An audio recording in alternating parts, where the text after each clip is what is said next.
सोमवार का दिन सावन के महीने का सोमवार इतना प्रसिद्ध क्यों है? श्रावण के महीने के सोमवार का इतना महत्व क्यों होता है? उसका एक कारण है। सावन के सोमवार का इतना महत्व क्यों है? सारे सोमवार होते हैं, सारे श्रावण सोमवार का दिन होता है, सारे सोमवार मान्य होते हैं, पर सावन के सोमवार की इतनी महत्वता क्यों है? किस लिए? और शायद हमको लगता है कि जितने भी आस्था चैनल पर कथा सुन रहे हैं, जितने फेसबुक यूट्यूब पर कथा सुन रहे हैं, जितने आपने अपने मोबाइल पर सोशल मीडिया में कथा सुन रहे हैं, हमारे को लगता है कि उनको भी नहीं मालूम होगा कि सावन के सोमवार की इतनी महत्वता क्यों है, किस लिए। सावन के सोमवार की महत्वता इसलिए है कि भगवान देवाधिदेव महादेव का विवाह ख्याति देवी लक्ष्मी जी से करना चाहती थी, पर माता लक्ष्मी ने, भगवान शिव ने माता लक्ष्मी का चेहरा देखा, पढ़ लिया कि ये तो भगवान नारायण का स्नेह है, और भगवान नारायण लक्ष्मी जी से विवाह करना चाहते। और दोनों के विवाह के बाद भगवान देवाधिदेव महादेव ने माता ख्याति देवी से कह दी कि इनका विवाह करो। अब माता लक्ष्मी जी ने बड़ा निवेदन करा, आपने हमारा विवाह भगवान नारायण के साथ में कर दिया, हमारे मन की बात को रख लिया, बड़ी कृपा करी भोले बाबा, मेरा मन है मैं आपके चरणों की सेवा करूं, मुझे कोई सेवा आपकी बताओ। शिव मंदिर में कभी भी जाकर पंडित जी से मत पूछना कि यहाँ की कोई सेवा मुझे बताओ। भगवान के अन्य मंदिर होंगे तो वहां जाकर पूछना, देवी जी के मंदिर में यहाँ सेवा बताओ, राम जी के मंदिर में पूछना यहाँ सेवा बताओ, भगवान कृष्ण के मंदिर में पूछना हमारे लिए कोई सेवा बताओ, भगवान दत्त के मंदिर में पूछना हमारे लिए सेवा बताओ। सारे मंदिरों में जाकर कहना कि हमारे लिए सेवा बताओ, पर शिव जी के मंदिर में जाकर मत कहो कि हमारे लिए सेवा बताओ। वहां तो झाड़ू उठाओ, सेवा में लग जाओ। वहां तो निर्माल्य पड़ा है, उसको उठाओ, विसर्जन में ले जाओ। वहां पोछा उठाओ, पोछा लगाना प्रारंभ कर दो, शिव जी का श्रृंगार करना प्रारंभ कर दो, शिव जी का सुंदर स्नान कराना प्रारंभ कर दो। शिव मंदिर में सेवा पूछी नहीं जाती, सेवा करी जाती है।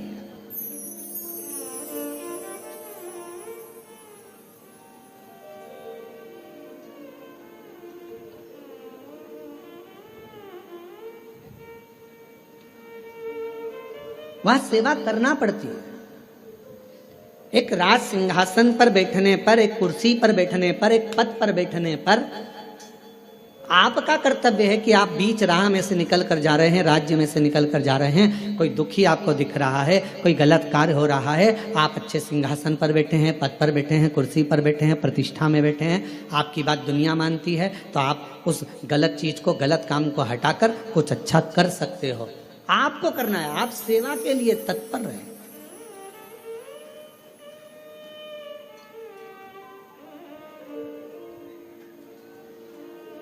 यहाँ चुनाव होते हैं, जम के तो बोलो, पार्षद बनते हैं, जम के बोलो, बनते हैं, अध्यक्ष बनते हैं, उपाध्यक्ष बनते हैं, सचिव बनते हैं, सारे पद दिए जाते हैं। एक विधायक का भी पद दिया जाता है, सांसद का भी पद दिया जाता है, अध्यक्ष का भी पद दिया जाता है, पार्षद का भी पद दिया जाता है, सरपंच का भी पद दिया जाता है, और ये पद केवल एक जगह पर नहीं, पूरी दुनिया में दिए जाते हैं। क्यों दिए जाते हैं? पार्षद जिस वार्ड का पार्षद होता है, जिस क्षेत्र का पार्षद होता है, उस क्षेत्र के पार्षद को, उस क्षेत्र के लोगों को बोलना ना पड़े कि पार्षद साहब हमारी ये नाली की प्रॉब्लम है, हमारी रोड की प्रॉब्लम है, हमारी ये प्रॉब्लम है।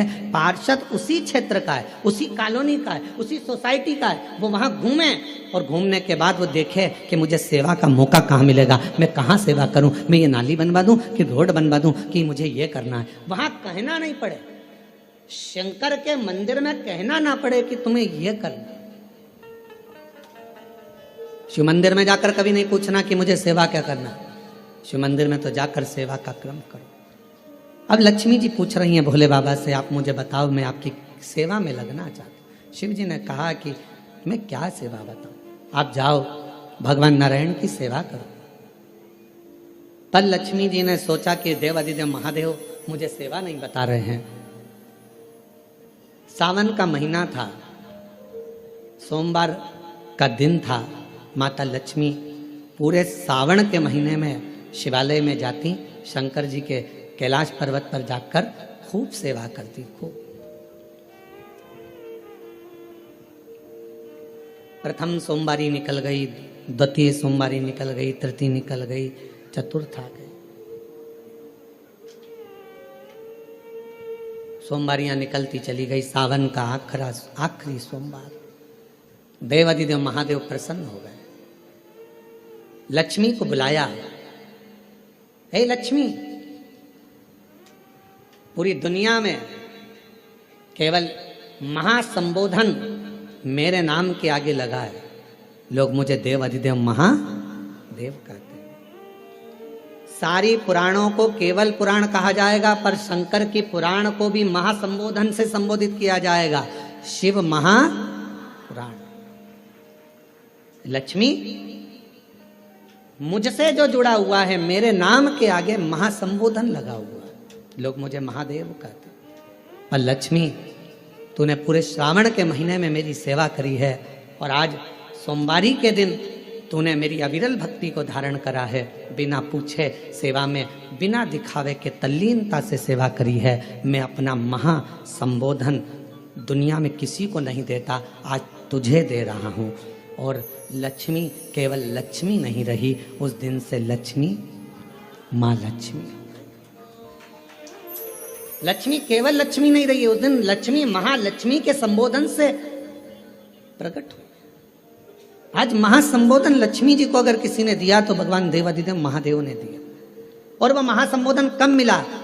सोमवार की इस श्रावण के सोमवारी के दिन, जो हम व्रत करते हैं, साधना करते हैं, उपास करते हैं, अर्चना करते हैं। पूरे वर्ष आप सोमवार का व्रत करते हैं कि नहीं करते वो पता नहीं, पर सावन के महीने में 4-5 जो भी सोमवार पड़ जाएं, अगर उस पर अगर आपने व्रत कर लिया, व्रत को धारण कर लिया, या शिवालय के जाकर भगवान शंकर की आराधना कर ली, तो पूरे वर्ष के सोमवार का फल सावन के महीने के 5 या 4 सोमवार में प्राप्त हो जाए। श्रावण के सोमवार की इतनी महत्वता है। कल एक बहन ने पत्र लिखा था कि सावन महीने की इतनी महत्वता क्या है। हमने शिव महापुराण के अंदर पढ़ा तो ऐसा सावन महीने का ज्यादा लेख शिव महापुराण के अंतर्गत नहीं मिला। श्रावण महीने की इतनी प्रबलता क्यों मानी गई?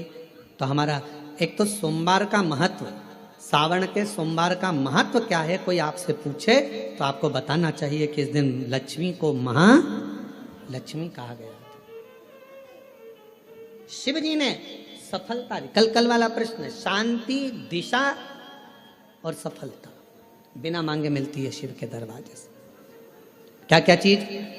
शांति, दिशा और सफलता। शिव के दरवाजे पर जाकर केवल आप सेवा करो, शिव के दरवाजे पर जाकर आप केवल जल अर्पित करो, शंकर जी की चौखट पर जाकर आप नमन करो, देवाधिदेव महादेव के शिवालय में जाकर प्रणाम करिए। भगवान शंकर की चौखट पर, द्वार पर अगर आप जा रहे हो, 3 चीजें आपको मांगना नहीं पड़ेगी। जैसे लक्ष्मी जी ने शिव जी से नहीं मांगा कि मुझे महासंबोधन दो, लक्ष्मी जी ने नहीं मांगा कि मुझे भगवान विष्णु दो, लक्ष्मी जी ने नहीं मांगा कि मुझे ये देना। लक्ष्मी जी तो शंकर भगवान की सेवा में लग गई, तो लक्ष्मी जी को 3 चीजें अपने आप मिल गई। एक शांति हृदय की, दूसरा दिशा, लक्ष्मी जी को कहाँ जाना है, और तीसरे नंबर पर सफलता। माता लक्ष्मी केवल लक्ष्मी नहीं रही, उनको महालक्ष्मी कहा गया, महालक्ष्मी। और फिर समझ लीजिए, लक्ष्मी में और महालक्ष्मी में बहुत बड़ा अंतर है। जरा सावधानी से सुनिएगा कथा को। आज सोमवारी का दिन है, सावन के महीने का, तो जितने शिवभक्त ऑनलाइन कथा को सुन रहे हैं, जितने आस्था चैनल पर, फेसबुक, यूट्यूब पर कथा को श्रवण कर रहे हैं, वो भी सावधानी से सुनिएगा। लक्ष्मी में और महालक्ष्मी में भी अंतर है।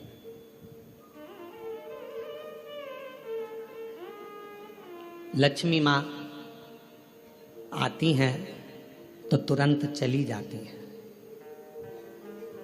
लक्ष्मी आती हैं तो तुरंत चली जाती हैं।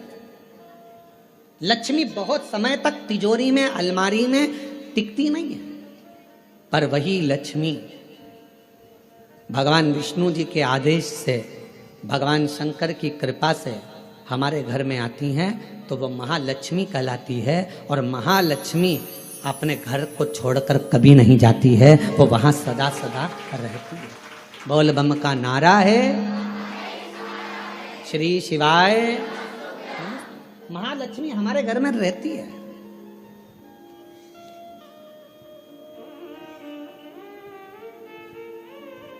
शंकर जी के मंदिर में अगर आप एक लोटा जल चढ़ाने जा रहे हो, बड़े दुखी हो, तकलीफ में हो, पैसा नहीं है, धन नहीं है, वैभव नहीं है, सोमवार के दिन आप जल चढ़ा रहे हो, तो माता लक्ष्मी को भगवान शंकर ने यह वचन दिया है, वर दिया है कि लक्ष्मी अगर तू मुझे मेरे मंदिर में आई है तो मैं तुझसे बस केवल, तू कहती है सेवा सेवा तो तुझसे मांगता हूँ, जो मेरे मंदिर में जल चढ़ाने आए, लोटा भरकर जल चढ़ाकर उसका जो लोटा है, उसका जो पात्र है, उसका जो कलश है वो खाली हो जाएगा।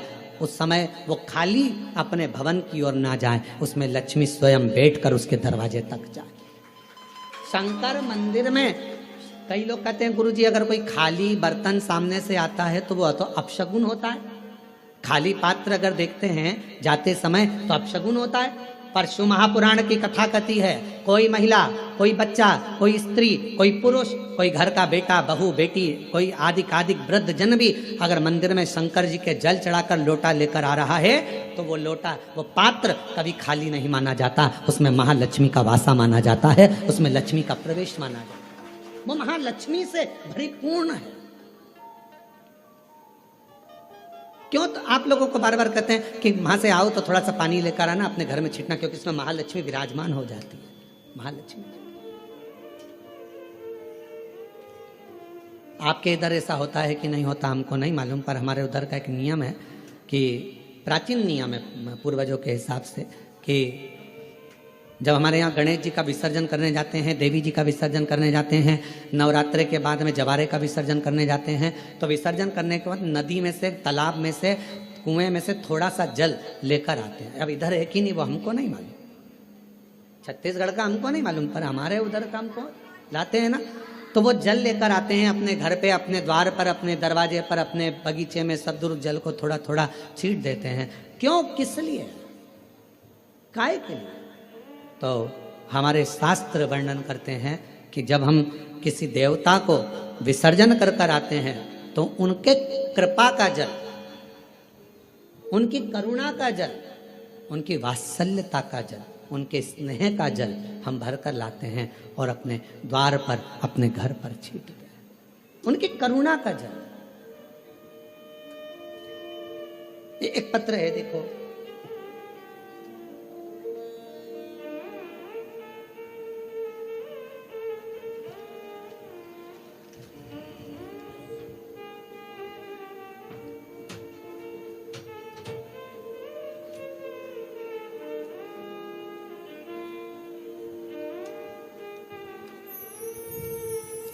महाराज जी मेरा नाम शीला शर्मा है, कहीं बेटी हो तो हाथ हिला सकती हैं, शीला शर्मा। मेरे पति का नाम श्री ब्रह्मानंद शर्मा है। मैं गृहिणी हूँ और गृहस्थ जीवन के साथ पूजा पाठ मेरा अधिक रुचि रहती है। पर गुरुदेव, मेरी 2 बेटी और 1 बेटा, मेरी दोनों बेटियां बड़ी और बेटा 21 वर्ष का हो गया था। 21 साल का बेटा अच्छी पढ़ाई कर रहा था, बहुत अच्छा था, पर एकदम उसको बुखार आया, संभल नहीं पाए और बुखार आते ही हम डॉक्टर को दिखाए। दिखाने के बाद डॉक्टर ने हमें बड़े हॉस्पिटल भेज दिया, पर बुखार उसके सिर पर चढ़ गया और वो 21 साल का लड़का मर गया। गुरुदेव, 21 वर्ष की अवस्था में मेरा बेटा चले गया। पागल जैसी मैं हो गई। कई लोग, समाज के लोग आड़ा टेढ़ा कहते, सब लोगों ने पूजन पाठ बंद कर दिया, सब अपशब्द कहते, ताना देते। बेटे के वियोग में मेरा परिवार पूरा टूट गया था, क्योंकि एक ही लड़का था। अब किसी ने कहा तुम्हारी जिंदगी बर्बाद हो गई। किसी के कहने पर पहली बार आपकी कथा सुनना प्रारंभ करी। मैं शुद्ध में नहीं रहती थी, क्योंकि मेरा स्वास्थ्य ठीक नहीं रहता। पर मेरे रिश्तेदारों ने, पड़ोसियों ने कहा कि एक बार प्रदीप मिश्रा कथा कहता है, उसको सुनो तो। गुरुजी, मैं आपको नहीं जानती थी, पर पहली बार कथा सुनी और बाबा से बस टीवी के सामने बैठकर मैंने इतना ही कहा कि डॉक्टर अब बोल रहे हैं कि मैं माँ नहीं बन सकती, क्योंकि ना तो मैं माँ अब बन पाऊंगी, शादी को 24-25 साल हो गए, अब कैसे माँ बनूंगी। फिर भी बाबा से प्रार्थना करी, बाबा डॉक्टर के हिसाब से मैं माँ नहीं बन सकती, पर तेरी कथा सुन रही हूँ और वो सियोर वाला महाराज कहता है कि दिल से मांगोगे तो सब कुछ देगा, मुझे मुझे मुझे संतान दे दीजिए, मेरा पुत्र मुझे वापस दे दो। और मैं बाबा को धन्यवाद देती हूँ गुरुदेव।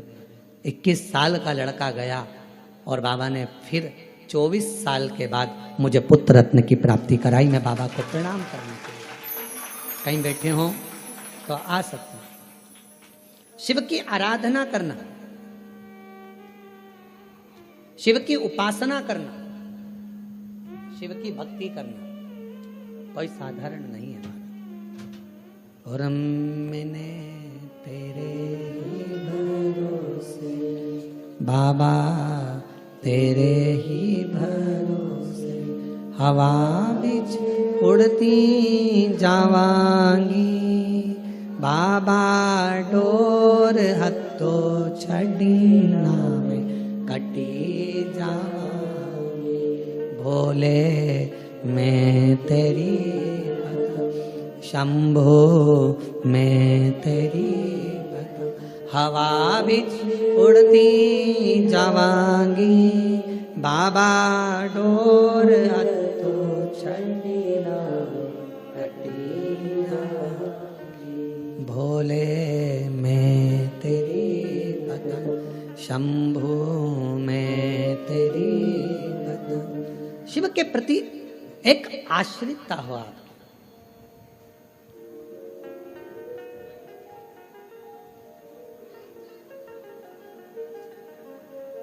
हमें अपने घर में केवल लक्ष्मी नहीं, हमें अपने घर में क्या बुलवाना है, महालक्ष्मी, जो टिके रुके रहे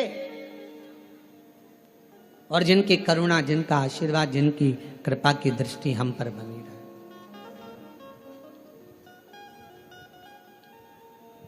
जिनकी करुणा की दृष्टि हम पर बनी रहे, जिनकी दया की दृष्टि हम पर बनी रहे। लोग कहते हैं सोमवार, सावन का सोमवार, हमने शिव पुराण में पढ़ा, सावन के सोमवार का हमें इतना मिला नहीं, हमें इतना प्राप्त नहीं हुआ, हमें इतना देखने को नहीं मिला, हमें इतना सुनने को नहीं मिला, हमें इतना देखने को, श्रवण करने को नहीं मिला। निवेदन है। अब कोई पूछे कि श्रावण का इतना महत्व क्यों है? बैसाख का महीना भी आता है, ज्येष्ठ का महीना भी आता है, आषाढ़ भी आता है, भादो भी आता है, कार्तिक भी आता है, सारे महीने आते हैं, माघ भी आता है, फागुन भी आता है, ज्येष्ठा भी आता है, सारे महीने आते हैं। पर उसमें सबसे ज्यादा श्रेष्ठ शंकर भगवान के लिए अगर सबसे ज्यादा प्रबल माना जाता है तो श्रावण का महीना माना जाता है। आखिर श्रावण के महीने में ऐसा हुआ क्या था? श्रावण के महीने में इतना जरूर हुआ कि मंथन हुआ, मंथन में जो विष निकला भगवान शंकर ने पिया और देवताओं ने जल अभिषेक करा, तो ये तो है। पर श्रावण के महीने की महत्वता, एक महीने की महत्वता इतनी कैसे? कहा शिव महापुराण में वर्णन आता है, सृष्टि की रचना प्रारंभ हुई।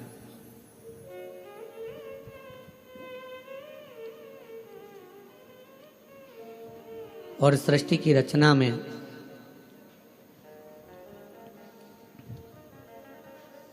जब सृष्टि की रचना हो रही थी, सृष्टि की रचना में दक्ष प्रजापति के साथ में माता प्रसूति का विवाह हुआ। और प्रसूति का विवाह जब हो गया, प्रसूति की जब शादी दक्ष प्रजापति के साथ हो गई, कई कन्याओं का जन्म हुआ, कई कन्या, बेटों का भी जन्म हुआ, कन्याओं का भी जन्म हुआ।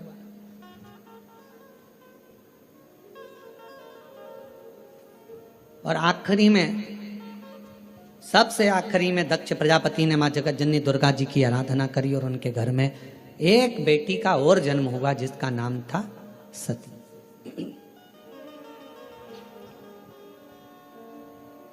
सती का विवाह हो गया शिव जी के साथ में। यह कथा तो आप और हम हर कथा में श्रवण करते हैं। सती जी का विवाह हो गया। अब विवाह होने के बाद में एक बार दक्ष प्रजापति ने सारे देवताओं को बुलाकर एक सभा रखी। उस सभा में इधर की साइड में भगवान नारायण बैठे हुए थे और इधर की ओर भगवान शिव बैठे हुए थे।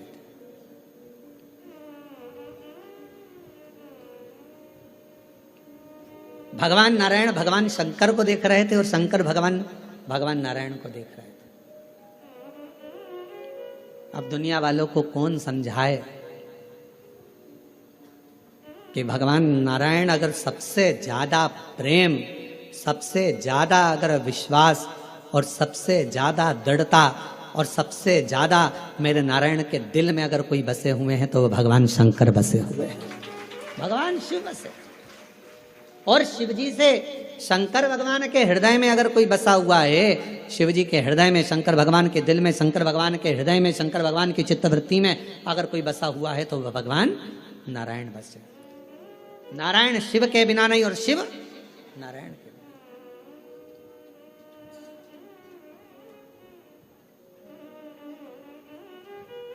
कितनी बड़ी बात लिखी है शिव महापुराण के अंदर।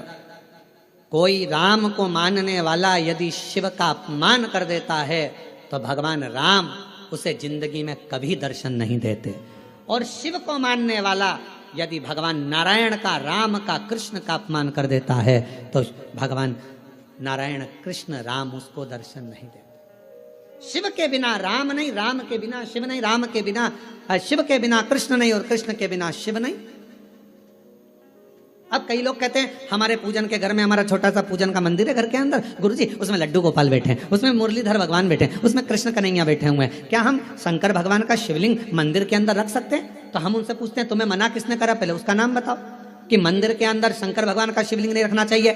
शास्त्र कहता है जिस जगह पर शालिग्राम भगवान है, जिस जगह पर लड्डू गोपाल जी हैं, उस जगह पर शंकर का होना बहुत जरूरी है। और जहां शंकर जी हैं वहां लड्डू गोपाल और शालिग्राम जी का होना जरूरी है। कौन मना करा? शिव पंचायत में 5 देवता हैं, आप लोगों को उनके नाम याद हैं। पहले नंबर पर सूर्य नारायण भगवान, दूसरे नंबर पर भगवान विष्णु, तीसरे नंबर पर गणेश जी महाराज, चौथे नंबर पर माँ जगत जननी दुर्गा भवानी और 5वें नंबर पर देव अधिदेव महादेव। ये शिव पंचायत के 5 देव हैं। इस पंचायत के देवता का मतलब है कि हमारे घर के अंदर अगर लड्डू गोपाल जी विराजमान है तो हमारे घर के अंदर पूजन वाले स्थान में शंकर का शिवलिंग भी होना बहुत जरूरी है। शिव के बिना नारायण नहीं और नारायण के बिना शिव नहीं।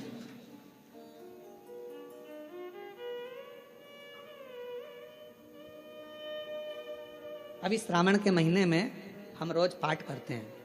सुबह का समय पाठ करते हैं, फिर शाम के समय भी थोड़ा थोड़ा पाठ का जो सुबह पढ़ते हैं।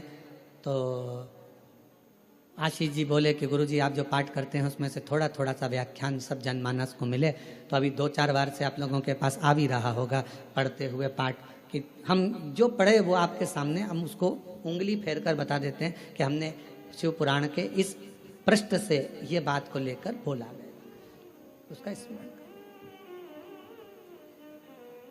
और जो लोगों को वो नहीं मिलता हो तो हमारी सोशल मीडिया पर आकर जो हम पाठ करते हैं उस पाठ की उंगलियां चलते हुए पूरा पाठ करते हुए बताते हैं कि श्री शिवाय नमस्तुभ्यम का जल चढ़ाने का, जल पीने का, प्रसाद पाने का, शंकर जी का कौन सा शिवलिंग कब पूजना चाहिए, कौन से शिवलिंग का क्या अनुष्ठान हो सकता है, शंकर जी को क्या चढ़ाना चाहिए, वो सब उस पाठ में बता देते हैं। और पूरे सावन के महीने में आपको मिलेगा। प्रयास करेंगे कि पूरे सावन के महीने में आपको वो पाठ का छोटा छोटा अंश आपके पास तक पहुंचे। और यदि आपके पास पहुंचता है तो आप भी दूसरे तक पहुंचाने का प्रयास। कम से कम सावन के महीने में लोग उस शिव महापुराण के अंश को पढ़ेंगे तो सही साथ स्मरण। शिव तत्व कह रहा है, भगवान शंकर का चरित्र कह रहा है कि नारायण के बिना भगवान शिव खाली हैं और शिव नारायण के बिना और नारायण शिव के बिना खाली, दोनों। बस इतना याद रखो, घर के अंदर जो शिवलिंग रहता है वो ज़्यादा बड़ा नहीं होना चाहिए। अपनी हथेली पर अपने हाथ को रखो, अंगूठे को ऊंचा करो। इससे बड़ा शिवलिंग घर के अंदर, इससे बड़ा शिवलिंग नहीं होना चाहिए। इससे छोटा होगा चलेगा, इसके बराबर का होगा चलेगा, इससे कम होगा चलेगा, छोटे से छोटा होगा चलेगा, पर इससे बड़ा शिवलिंग घर के अंदर नहीं। फिर घर का आंगन हो, घर के बाहर हो, तुलसी का क्यारा हो या अन्य जगह पर कहीं तुम वृक्ष के नीचे, क्यारी के नीचे उसको रख सकते हो, उसकी पूजन कर सकते हो, उसमें क्या दिक्कत।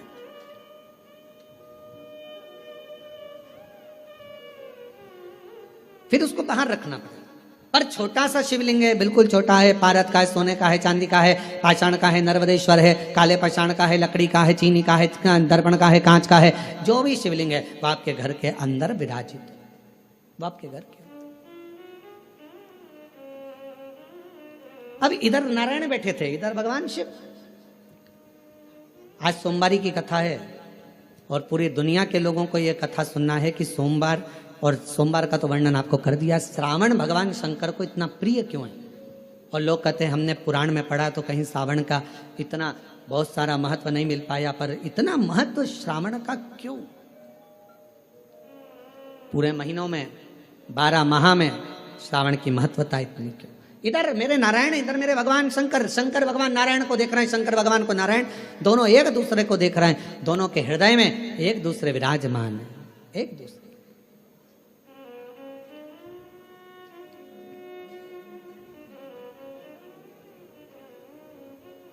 समय आया, दोनों शुद्ध में थे, दोनों शुद्ध। जब निगाहें मिलती है, पास में कौन देख रहा है, क्या कर रहा है, सूझ नहीं पड़ता। हमने देखा है कई कथा सुनने वालों को, उनका जब ध्यान लगता है भगवान में, तो पड़ोसन क्या कर रही है, क्या बोल रही है, कौन जा रहा, कौन आ रहा, उसे कोई सुध नहीं पड़ता। उसका तो दिल शिव में है, उसका मन भगवान।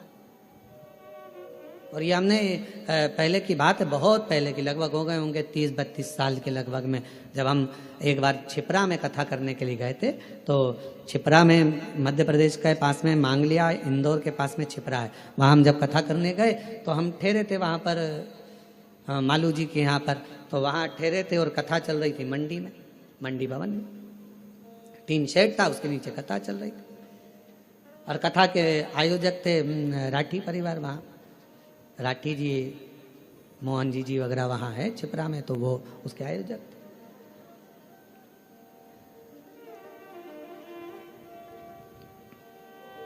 बेलपत्र देने का समय आया, एक जीजी आई, खड़ी हुई, और जो खड़ी हुई तो उसकी जो साड़ी में फाल लगी थी, ऐसी एक पट्टा लगा रहता है साड़ी के अंदर, वो फाल बाहर थी और साड़ी पूरी उल्टी थी।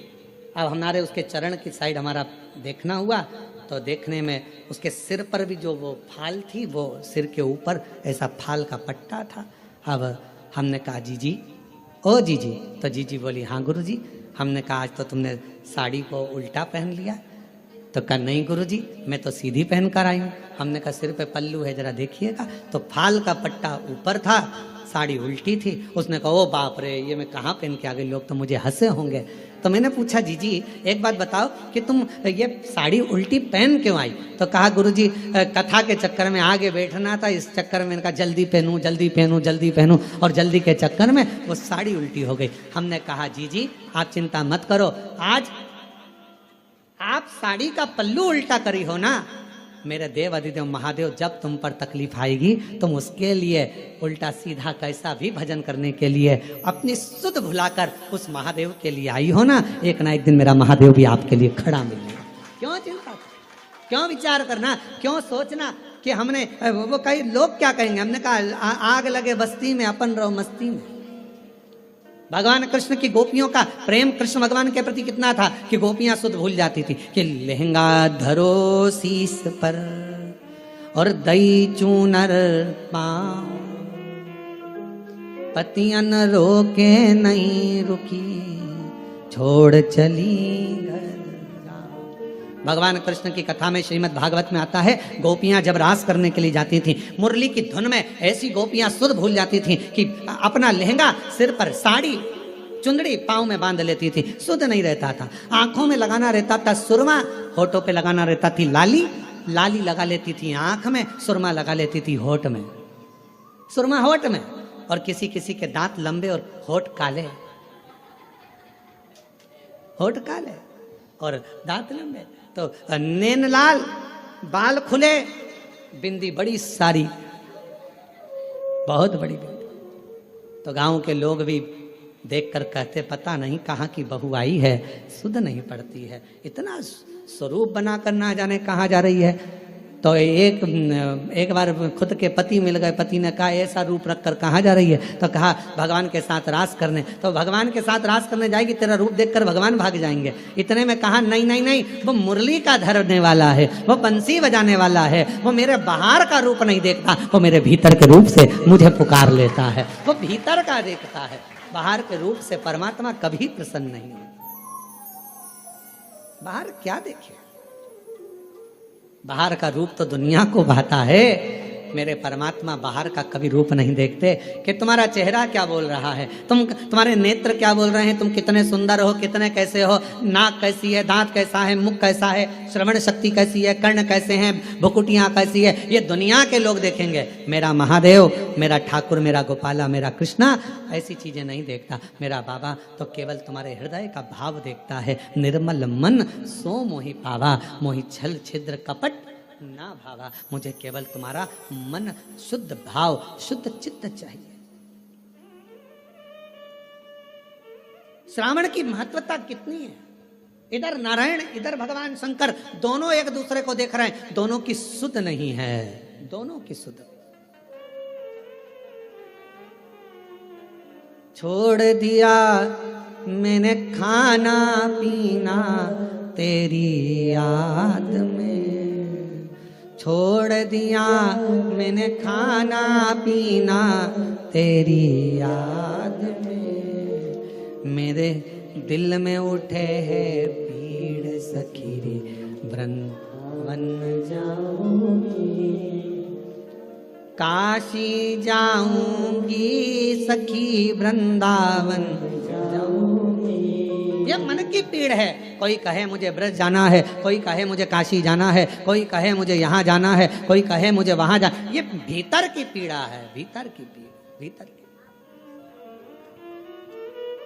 और नैन मिले त्रिपुरारी से मैं उनकी हो गई, नैन मिले त्रिपुरारी से मैं उनकी हो गई, मेरे नैनन बरसे नीर सखी में काशी जाऊंगी, मेरे नैनन बरसे नीर सखी में काशी जाऊंगी, मेरे मन में नहीं है धीर सखी में काशी जाऊंगी, और काशी जाऊंगी सखी में सीहोर जाऊंगी, काशी जाऊंगी सखी में सीहोर जाऊंगी, मेरे मन में नहीं है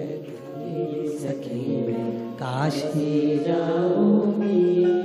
इधर से भगवान नारायण, इधर से भगवान शिव एक दूसरे को देख रहे हैं, एक दूसरे को निहार रहे हैं, दोनों की शुद्धता चली गई है। इतनी देर में दक्ष प्रजापति का आगमन हो रहा, दक्ष प्रजापति आ रहे और दक्ष प्रजापति का आगमन।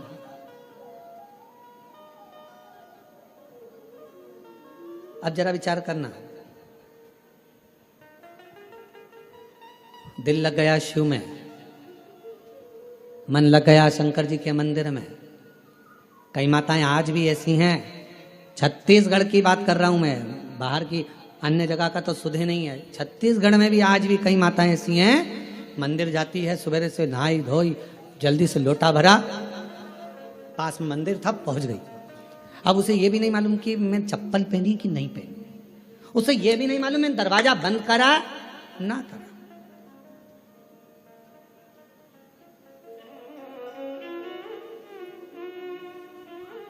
उसे सुध नहीं है इतना कि मैंने द्वार बंद करा कि ना करा, मैंने कुछ बंद करा, वो तो बस लोटा भरा पानी का, लाइट सब चालू कर दी, रसोई घर की पूरी लाइटें चालू कर और फिर घर की बहुएं सुबह से, मम्मी तुम मंदिर जाती हो, पूरी लाइट चालू कर दी, पूरा घर का दरवाजा खुला छोड़ दिया, कोई घुस जाए तो, और तुमने पूरा खोल कर चल। आज भी कई माताएं छत्तीसगढ़ में, मध्य प्रदेश में, राजस्थान, गुजरात, पंजाब, हरियाणा, दिल्ली, कहाँ कहाँ का, उत्तर प्रदेश, ना जाने कहाँ कहाँ जितने शिव भक्त हैं, आज भी तुम्हारे साथ में ये हो जाता है कि तुम्हें सुध नहीं रहती। चली लोटा भरा, पहुंच गई मंदिर में, और मंदिर में जाने के बाद ये भी नहीं देखती कि टाइम कितना हो रहा, समय,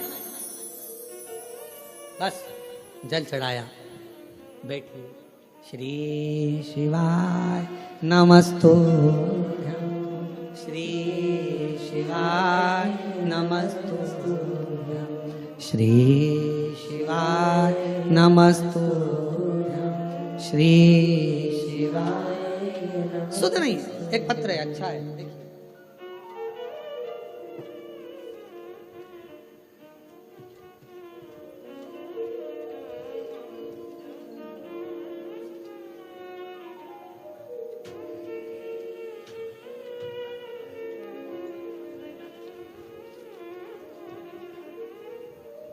शीला राठौर, पति बुद्धेश्वर राठौर, न्यू अमरैया पारा, कोरबा की निवासी हूँ।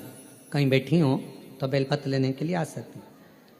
मेरी तबीयत 2 फरवरी 2024 को सीने में बहुत तेज दर्द होने पर प्रारंभ हुआ। डॉक्टर के पास जाकर दिखाया, सोनोग्राफी और कुछ टेस्ट कराने पर रिपोर्ट देखकर बीमारी का, कैंसर की बीमारी का अंश आया। ये बात सुनकर मन बड़ा दुखी हो गया कि ये बीमारी कैसे हो सकती है। रायपुर के कैंसर हॉस्पिटल में इलाज चला, इलाज तो प्रारंभ हो गया पर आराम लग नहीं रहा था। डॉक्टर ने कहा कि कितना समय रहोगी, कोई भरोसा नहीं। तभी बीच में मेरी बेटी ने कहा, वो प्रदीप मिश्रा महाराज का प्रवचन आता है, टीवी पर कथा कहता है, अगर दिल से सुनी जाए तो वो बाबा झोली भी भरता है बच्चों के।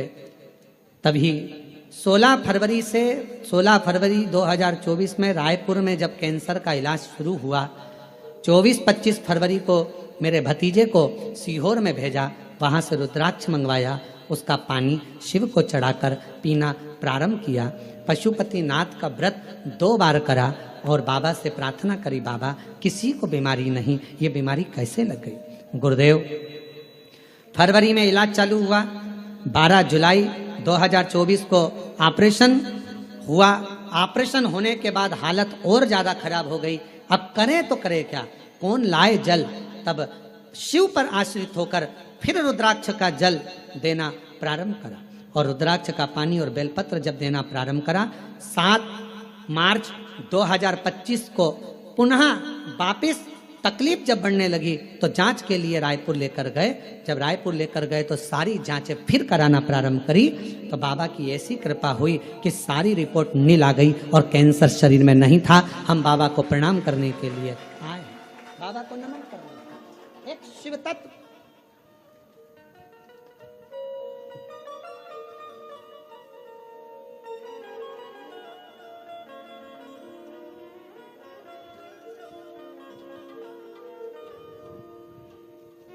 एक पत्र और बड़ा सुंदर है। मेरा नाम सपना जायसवाल है, मेरे पति का नाम आशीष जायसवाल है। मैं छत्तीसगढ़ कोरबा कटघोरा से आई हूँ। गुरुजी, मैं बाबा का क्या गुणगान करूँ। 2 साल पहले बच्चादानी में गठान हो गई थी और डॉक्टर के हिसाब से वो ठीक नहीं थी। ऑपरेशन का डॉक्टर बोल रहे थे, तभी किसी के कहने पर आपकी कथा सुनना प्रारंभ करा। ऑपरेशन करना पड़ेगा, डॉक्टर बार बार यही बात बोलते रहे। मेरी माता ने बताया कि आप प्रदीप मिश्रा कथा करता है, आस्था चैनल पर आती है, शिव महापुराण की कथा है, उसको दिल से सुनो। हमने वो कथा सुनना प्रारंभ करा, शिव जी के मंदिर जाना चालू करा, बेलपत्र और पानी रोज बेलपत्र चढ़ाती, उसे कुंदकेश्वर महादेव के नाम से खाती और हॉस्पिटल में भी बाबा को प्रणाम करती। आज मैं बाबा को धन्यवाद देने के लिए आई हूँ कि डॉक्टर से जब दूसरी जाँच कराई, टेस्ट कराया, तो मेरे गर्भाशय की गांठें गल चुकी थी और मेरी सारी रिपोर्ट नॉर्मल आई है। मैं बाबा को प्रणाम करने के लिए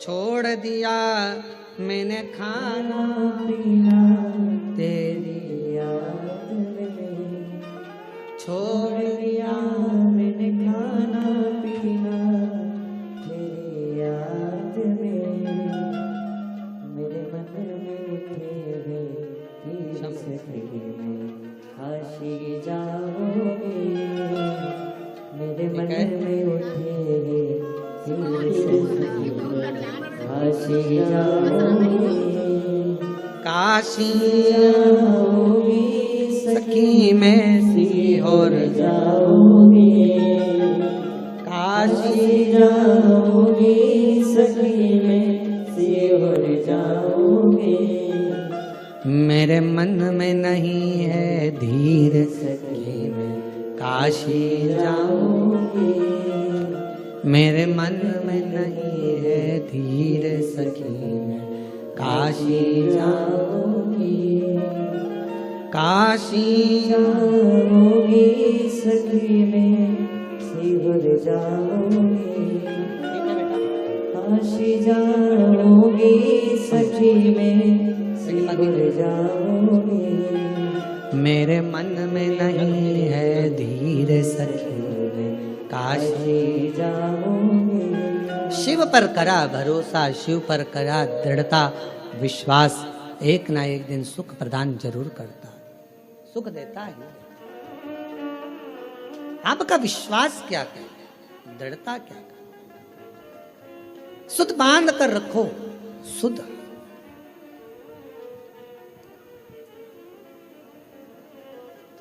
इधर भगवान विष्णु है, इधर भगवान शिव है, दोनों का ध्यान एक दूसरे के प्रति है, एक दूसरे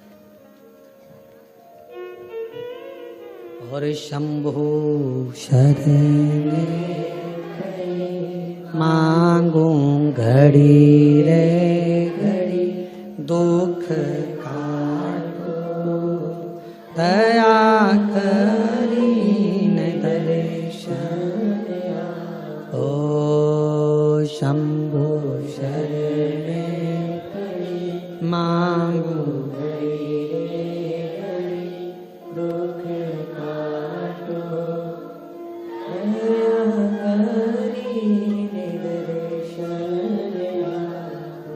आपको केवल शिव की भक्ति पर ध्यान देना है, शंकर पर जैसे भगवान नारायण भगवान शिव पर, भगवान शिव भगवान नारायण पर ध्यान देना। एक बार भगवान के पास में 3 लोग गए, एक उद्योगपति, एक व्यापारी और एक चोर, तीनों भगवान के पास में गए, भगवान से कहा प्रभु हम तुम्हारी तपस्या कर रहे हैं, हमें वर दीजिए। भगवान प्रसन्न हो गए। शंकर जी ने पूछा मांग तुझे क्या चाहिए। सबसे पहले उद्योगपति हुआ, उद्योगपति से पूछा तुझे क्या चाहिए बोल। 90 करोड़ रुपए दे दो मुझे प्रभु, 4 गाड़ी, 2 बंगले, 10-20 फैक्ट्रियां दे दो प्रभु। शिव जी ने कहा तथास्तु, 90 करोड़ तुझे दिए। अब व्यापारी से कहा तू मांग। व्यापारी कहने लगा जो इसने मांगा वही मुझे दे दो प्रभु। शंकर भगवान ने कहा दिए 90 करोड़ तेरे को भी दिए। अब तीसरे नंबर पर चोर आया, तू मांग। चोर कहने लगा इन दोनों का एड्रेस दे दो प्रभु, इन दोनों।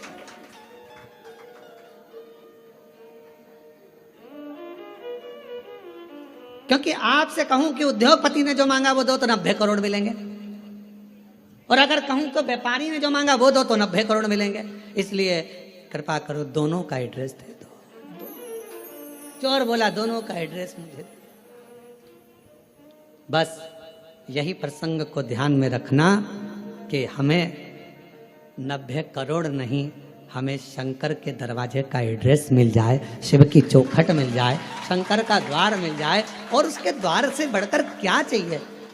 प्रभु तेरा साथ न छूटे रे भोले, तेरा साथ न छूटे रे, और छूट जाए संसार भोले तेरा हाथ न छूटे। प्रभु तेरा, सब बोलो सब, प्रभु तेरा साथ न छूटे, ओ भोले तेरा साथ न छूटे, छूट जाए प्रभु तेरा हाथ न छूटे, संगी छूटे साथी छूटे सब कोई छूटे रे, संगी छूटे साथी छूटे सब कोई छूटे, और छूट जाए परिवार प्रभु तेरा साथ ना छूटे, बस तू ना छूटे। ये सब छूटने वाले नाते रिश्ते कुटुंब कबीले एक ना एक दिन सारे के सारे छूट जाएंगे, पर तू ना छूटे। ये बड़ी कृपा तेरी बनाए रखना, तेरी करुणा बनाए रखना, तेरी दया बनाए रखना। तू साथ होगा तो फिर कोई चिंता नहीं। रिश्ते तुम्हारे पास में जैसे जैसे वैभव बढ़ेगा, धन बढ़ेगा, संपदा बढ़ेगी, फैक्ट्रियां बढ़ेगी, काम बढ़ेगा, लोग तुम्हें पूछना चालू करेंगे, तब लोग तुमसे ईर्ष्या करने वाले भी बढ़ेंगे। कोई दूसरे नहीं, अपने ही बढ़ेंगे। खूब कहेंगे ये चली अकड़ के देखो तो कितनी अकड़ में रहती है, भले बेचारी जैसी रहती थी वैसी रह रही है, फिर भी लोग कहेंगे अकड़ में रहती है।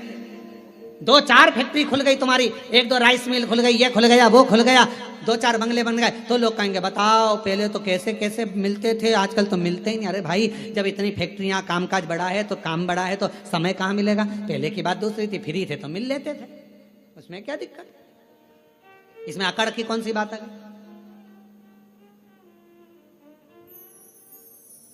पर दुनिया की रीत है, वो दुनिया में दोष देखते हैं। शिव जी और भगवान नारायण दोनों एक दूसरे को देख रहे थे। सावन की महत्वता क्यों है ये शिव महापुराण की कथा कर रही है।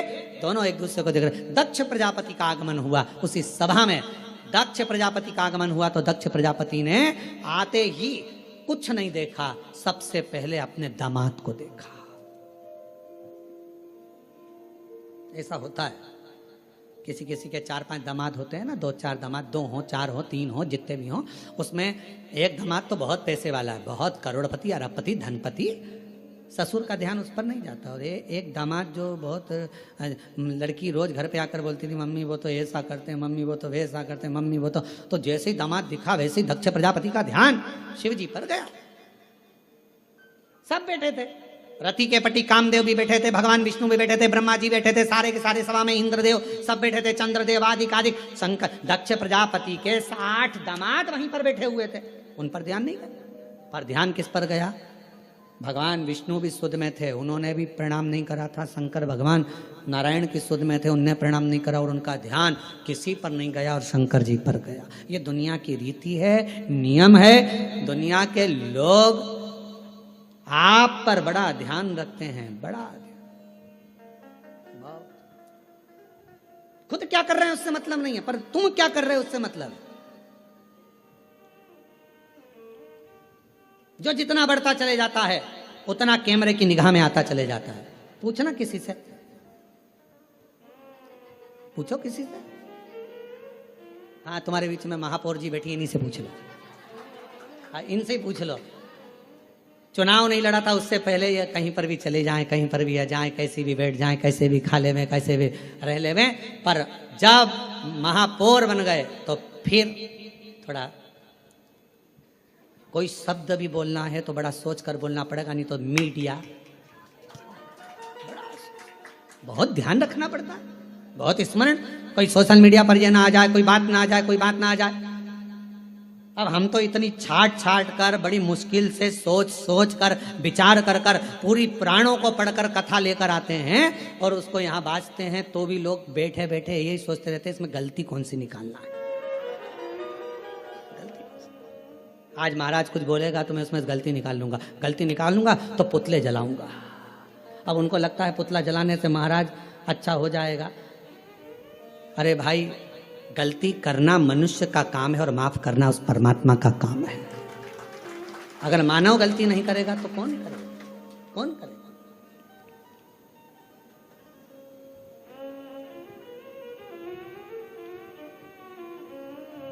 आप कितना भी अच्छा, पहले का समय और अब के समय में अंतर है। एक पार्षद भी अगर बेचारा चुनाव लड़ता है, भले वो पार्षद है, पर पहले इधर उधर चले जाता था, मिल लेता था, जुलता और कुछ भी बोल देता था। अब उसको भी सोचना पड़ता है, क्योंकि बोलूंगा पद है, प्रतिष्ठा है, बोलूंगा कुछ ना कुछ हो जाएगा। अध्यक्ष हो गया, उसको सोचकर बोलना पड़ता है। अगर समाज का कोई अध्यक्ष बन जाता, कोई अग्रवाल समाज का बन गया, कोई खंडेलवाल समाज का, कोई साहू समाज का, कोई अन्य समाज का अध्यक्ष बन गया, उसको भी सोच समझ के बोलना पड़ता है, बहुत ध्यान रखना पड़ता है। उसी तरह पहले तुम बहू थी, कुछ भी बोल देती थी चल जाएगा, अब तुम्हारी बहू आ गई, तुम सास हो गई, 50 बार सोचना पड़ता है कि मेरे बोलने पर मेरी बहुओं पर क्या असर पड़ेगा।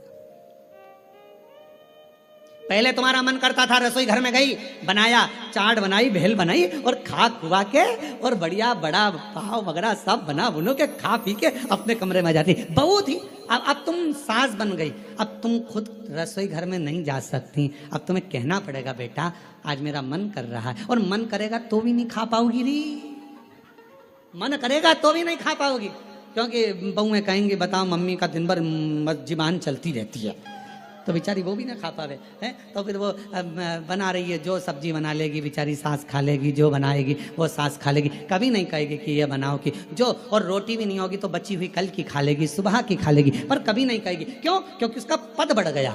पद पिता का बढ़ा, उसको भी मर्यादा में रहना पड़ा। माँ का पद बढ़ा, उसको भी मर्यादा में रहना पड़ा। अगर गुरु का पद बढ़ा, उसको भी मर्यादा में रहना पड़ा। एक अतिथि का पद बढ़ा, उसको भी मर्यादा में रहना पड़ा। एक धीरे धीरे पुलिस कर्मचारी कांस्टेबल से जब टीआई बना, टीआई से ऑफिसर बनता बनता बनता बनता ऊंचे पद पर पहुंच गया, तो उसको भी कायदे में रहना पड़ेगा। पद बहुत ध्यान रखने वाला। पर दक्ष प्रजापति का ध्यान भगवान विष्णु पर नहीं गया, दक्ष प्रजापति का ध्यान सीधे शिव जी पर गया। क्यों? भोले थे, सहज थे, सरल थे, ऊंचे पद पर बैठे थे, देव अधिदेव महादेव थे, इसलिए सबसे पहला ध्यान उनका शंकर जी पर गया। और शिव जी पर क्यों गया? ये तो सब देव हैं, तुम तो महादेव हो ना, और महादेव होकर मैं तुम्हारा ससुर, तुमने मुझे प्रणाम नहीं करा। दक्ष प्रजापति अपने सिंहासन पर नहीं बैठे, बीच में खड़े होकर शंकर भगवान की ओर इशारा कर कर कहा, ए शिव, मैंने अपनी बेटी सती का विवाह तेरे साथ में करा है, तुम्हारे साथ मैंने अपनी बेटी को बिहाया है, और शंकर तुमने अपने ससुर का सम्मान नहीं करा है, मैं तुम्हें श्राप देता हूं, तुम शमशान में निवास करोगे। शंकर भगवान विष्णु को देख रहे थे, उनको तो ये भी नहीं मालूम कि इन्होंने श्राप दे दिया, क्योंकि दिल जब भगवान में लगा हो तो कौन क्या दे रहा है किसी को नहीं मालूम। कभी कभी कथा में मन लगा रहता है तो पानी की बोतल देने वाला आता है ना, तो वो बोतल लेकर देता रहता है, लो लो, तो उस पर ध्यान ही नहीं जाता कि पानी की बोतल लूं कि यहाँ जो मिल रहा है वो लूं।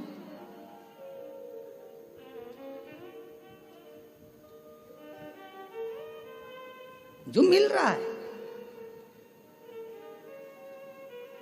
जितनी चीजें ब्रांडेड थी वो मरने पर काम नहीं आती। ब्रांडेड घड़ी मरोगे तब काम आएगी क्या? अरे बोल दो तो नहीं। ब्रांडेड सोफा, ब्रांडेड नेकलेस नहीं, ब्रांडेड गाड़ी नहीं, ब्रांडेड कपड़े नहीं, जो ब्रांडेड थी वो सब पड़ी रही। और रखना, पूरी ब्रांडेड चीजें मरने पर कोई काम नहीं आती, पर जब व्यक्ति मरता है उस समय पर जो भगवान ने दिया है निशुल्क फ्री, जिस पे ब्रांडेड नहीं भी लिखा है, गंगा का जल और तुलसी का दल मरने पर बहुत काम आता है। ये ब्रांडेड वस्तुएं एक ना एक दिन छूट जाती हैं। ब्रांडेड वस्तुओं का कोई मोल तत्व नहीं है, मृत्यु के समय पर सब पड़ी रह जाती हैं। पर जो मेरे देवाधिदेव महादेव ने दिया, जो प्रबल है, जो प्रखर है, गंगा का जल संपूर्ण विश्व का कल्याण करने वाला है, गंगा का जल संपूर्ण जगत का उद्धार करने वाला है, गंगा का जल भगवान शिव के मस्तक का जल संपूर्ण ब्रह्मांड का कल्याण करने वाला है। वो भले उस पर कोई लेवल ना चिपका हो ब्रांडेड का, पर वो गंगा का जल जो भगवान शंकर के मस्तक का है, वो गंगा का जल जो भगवान विष्णु के चरणारविंद का है, वो गंगा का जल संपूर्ण जगत का कल्याण करने वाला है। कहते हैं गंगा माँ को अगर कोसों दूर बैठकर भी याद कर लिया जाए तो उस व्यक्ति को नरक नहीं भोगना पड़ता। वो गंगा का जल इतना कारगर होता है, वो गंगा का जल इतना प्रबल होता है। ब्रांडेड कपड़े, ब्रांडेड वस्तुएं, ब्रांडेड सामान सब पड़ा रह जाता है। पर वो गंगा का जल जिसको निःशुल्क मिल रहा है, पृथ्वी पर निरंतर बह रहा है, वो गंगा का जल मरते समय अगर मुख में आ गया, तुलसी का दल मुख में आ गया, तो तुमको फिर वापिस जन्म नहीं लेना पड़ता। स्वयं परमात्मा की शरणागति की ओर जीव चला जाता। स्वयं कहां वस्तु है, कहां? और हमेशा ब्रांडेड ब्रांडेड करते रहते। देखो रेमांड का है, इतने सारे सेठ मरे, कितने लोग करोड़पति मरे, आज तक उन्होंने अपनी वसीयत में नहीं लिखा रे कफन रेमांड का लाना, ये वाली कंपनी का कफन लाना, ये वाली कंपनी की मटकी लाना, और ये वाली कंपनी की लकड़ी लाना, और ये वाली कंपनी की चिता बनाना, और कंपनी का ही बांस लाना, और कंपनी का ही घास लाना। पूरी जिंदगी अपने शरीर का नाप देते रहे, ऐसा कपड़ा बनाना, ऐसा कपड़ा बनाना, ऐसा कपड़ा बनाना। पर मरने के बाद जब कफन का कपड़ा लेने के लिए, अर्थी पर बांधने का कपड़ा लेने के लिए कोई संसार का व्यक्ति जाता है ना, बस जाकर कह देता है भैया कपड़ा दे दो। उसने नहीं पूछा कि नाप कितना है, उसको मालूम है कितना नाप का है। मरने के बाद नाप नहीं देखा जाता, मरने के बाद तो नपा नपाया शरीर है, नपा। इसलिए निवेदन है, 4 कंधे 40 कंडे कोई भी दे देगा, कोई भी 4 कंधे 40 कंडे तो कोई भी दे देगा, पर वो 4 भुजानाथ और 4 हाथ वाले से मिलाने वाला कोई नहीं मिल पाएगा, वो नहीं मिल पाएगा। ये तो कोई भी दे देगा, किसी का मन होगा दे दिया, चलो बेचारा जा रहा है कोई नहीं है, साथ दे दो, कौन देगा? सब दे देंगे।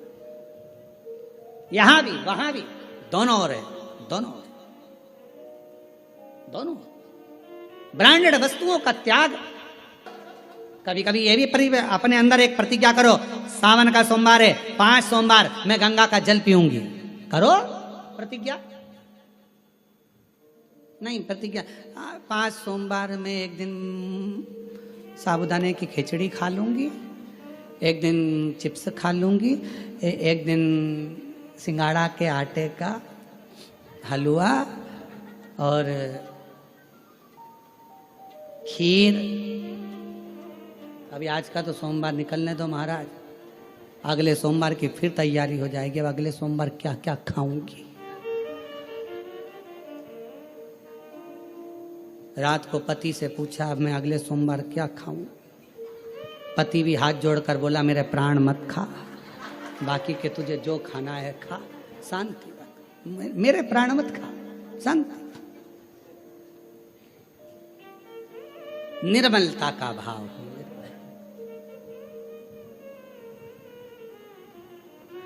भगवान विष्णु और भगवान शिव एक दूसरे को देख और अपनी किस्मत का ताला, अपनी किस्मत का ताला तुम खोलते चलो। श्री शिवा नमस्तुभ्यं तुम बोलते चलो। श्री शिवाय श्री शिवाय नमस्तुभ्यं तुम बोलते चलो।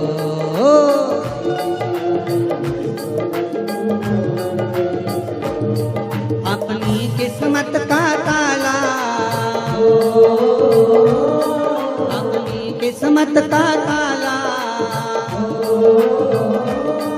अपनी किस्मत का ताला तुम खोलते चलो। श्री शिवा नमस्तुभ्यं। ढोलक तबला थोड़ा नीचे करो।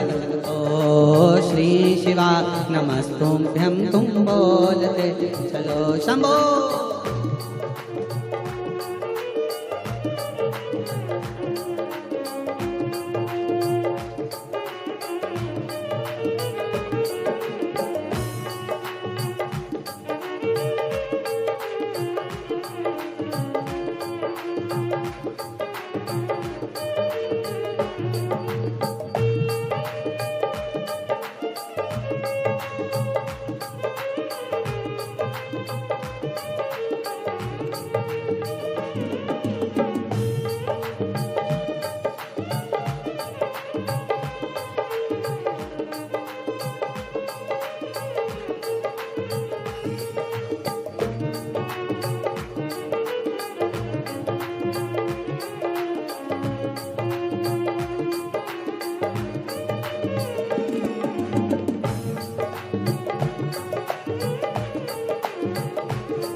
किस्मत का ताला तुम खोल के चलो।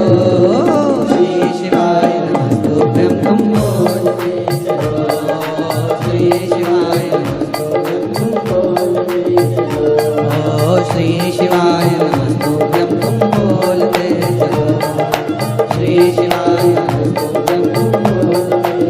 हर अपने स्थान पर बैठकर भगवान शिव जी से भाव से प्रार्थना करिए, विनय करिए, निवेदन करिए, भाव से बाबा को कहिए, हृदय से बाबा को निवेदन करो, प्रार्थना।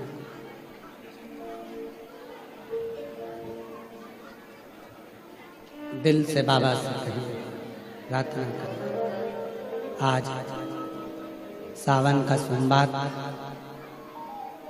शिव महापुराण की पवित्र कथा अपने अपने घरों में बैठकर ऑनलाइन शिव महापुराण की कथा को हृदय से बाबा को विनती, प्रार्थना,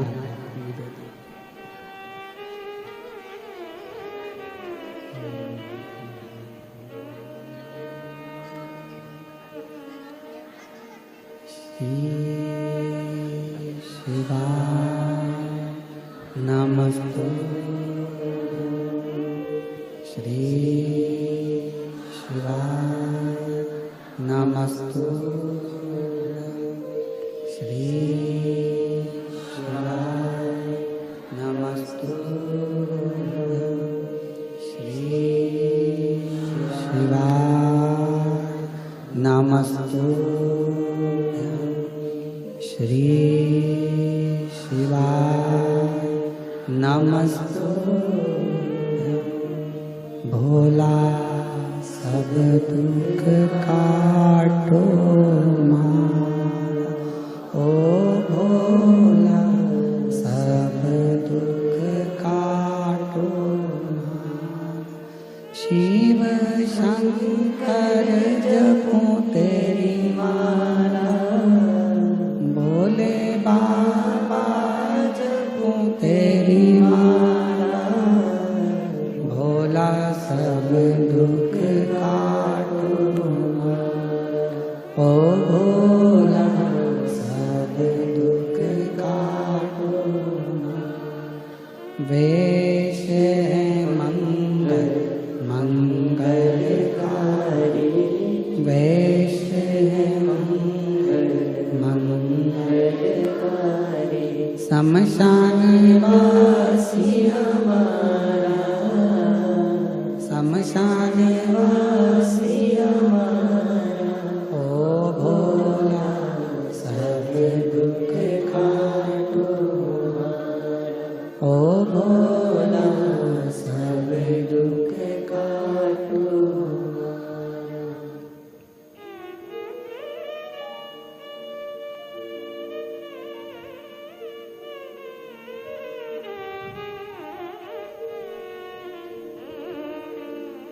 बाबा देवाधिदेव महादेव की पवित्र कथा कर रही है, शिव महापुराण की कथा वर्णन कर रही है। इधर भगवान नारायण है, इधर भगवान शिव है। दोनों एक दूसरे को देख रहे हैं, दोनों में शुद्धता। दक्ष प्रजापति ने श्राप दे दिया देवाधिदेव महादेव को